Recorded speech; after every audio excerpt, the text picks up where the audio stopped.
Assalamualaikum sahabat Filah. Balik lagi di channel YouTube kita, kumpulan kajian terbaru yang berisi video rangkuman kajian dari beberapa ustadz. Kali ini kita akan membahas tentang beberapa tips untuk mengobati penyakit hati. Sahabat Filah jangan lupa baca basmalah dan klik tombol subscribe, like, serta komen video ini ya.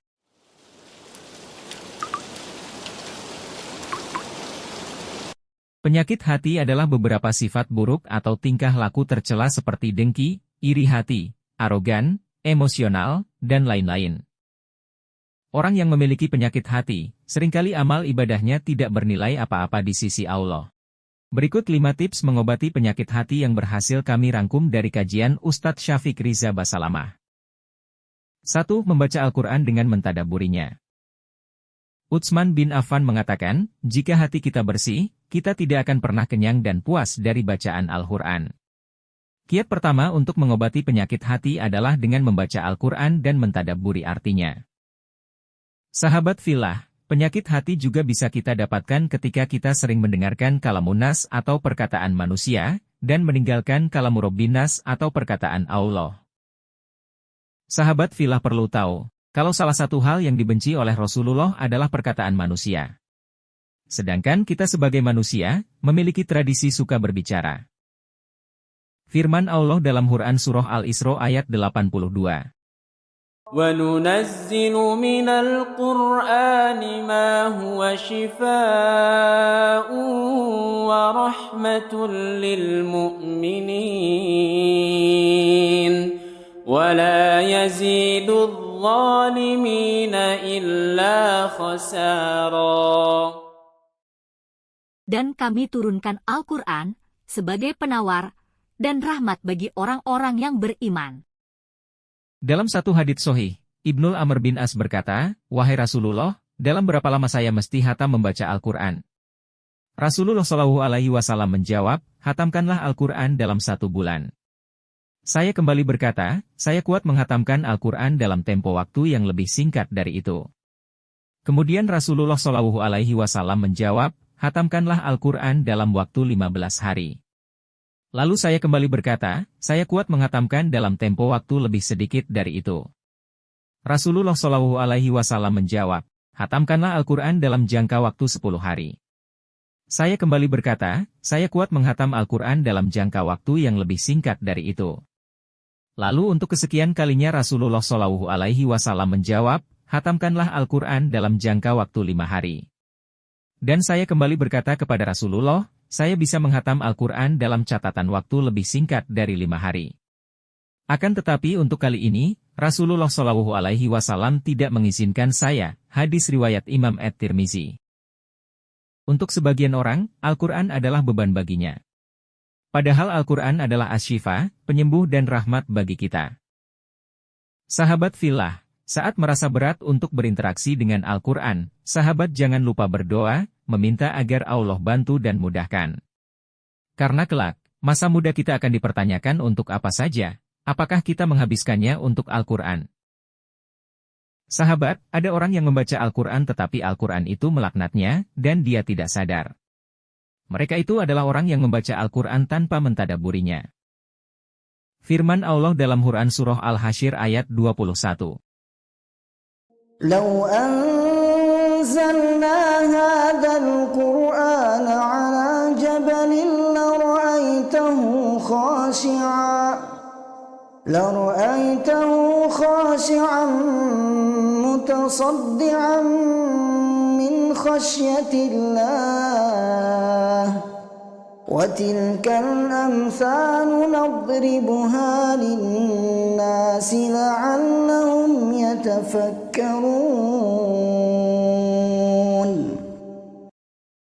Seandainya kami turunkan Al-Quran ini kepada sebuah gunung, pasti kamu akan melihatnya tunduk terpecah belah karena takut kepada Allah. Perumpamaan-perumpamaan itu kami buat untuk manusia agar mereka berpikir. 2. Mengosongkan perut. Sahabat Filah, ternyata, sebagian besar penyakit berasal dari perut. Rasulullah mengatakan, tidaklah anak Adam mengisi satu bejana yang lebih buruk dari perutnya. Cukuplah bagi anak Adam beberapa suap makan sekadar untuk menegakkan tulang punggungnya. Jika tidak, maka buatlah perutnya sepertiga untuk makanan, sepertiga untuk minuman, dan sepertiga lagi untuk udara napasnya. Hadis riwayat Ahmad dan Tirmidzi. Cara yang paling baik untuk mengosongkan perut adalah dengan berpuasa. Puasa adalah tameng atau perisai untuk menyelamatkan diri dari serangan penyakit dan api neraka. Sahabat Filah bisa mencoba istiqomah berpuasa dengan niat untuk meraih ridho Allah. Sesungguhnya orang yang paling banyak kenyang di dunia adalah yang paling panjang laparnya di hari kiamat. Hadis riwayat At-Tabrani dan dihasankan oleh Syaikh Albani. 3. Qiyamul Lail. Sahabat Filah, tips yang ketiga untuk mengobati penyakit hati adalah dengan melakukan Qiyamul Lail. Melaksanakan sholat di malam hari ketika orang-orang tertidur, merupakan amalan istimewa di sisi Allah. Amal Qiyamul Lail ini tidak terlihat oleh orang, ini adalah ibadah tersembunyi yang bisa menghindarkan kita dari penyakit hati seperti riya, ujub, dan sebagainya.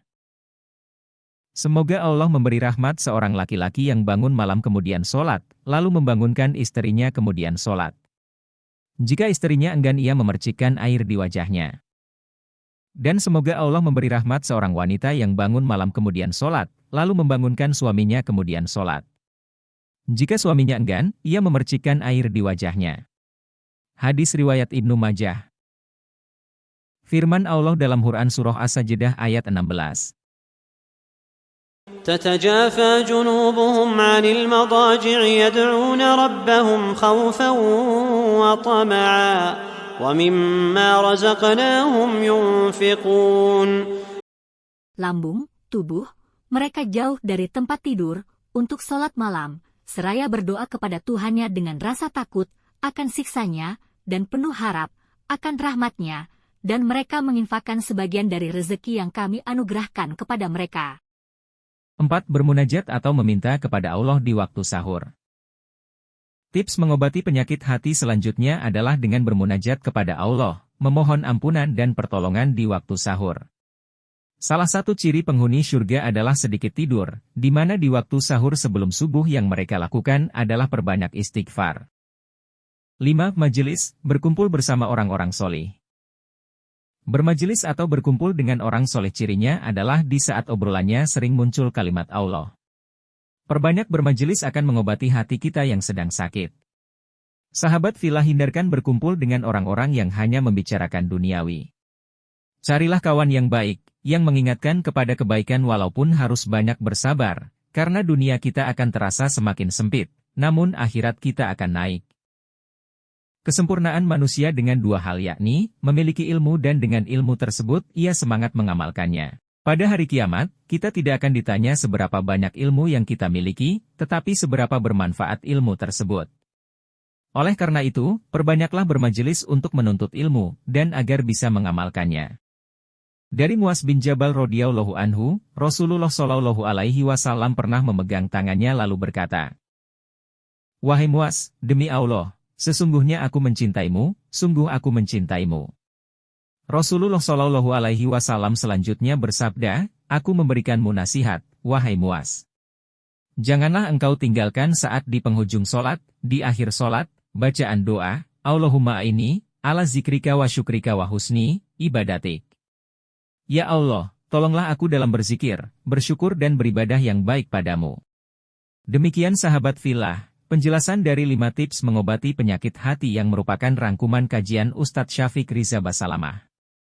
Semoga bisa bermanfaat. Jangan lupa subscribe channel ini. Sekian dan terima kasih.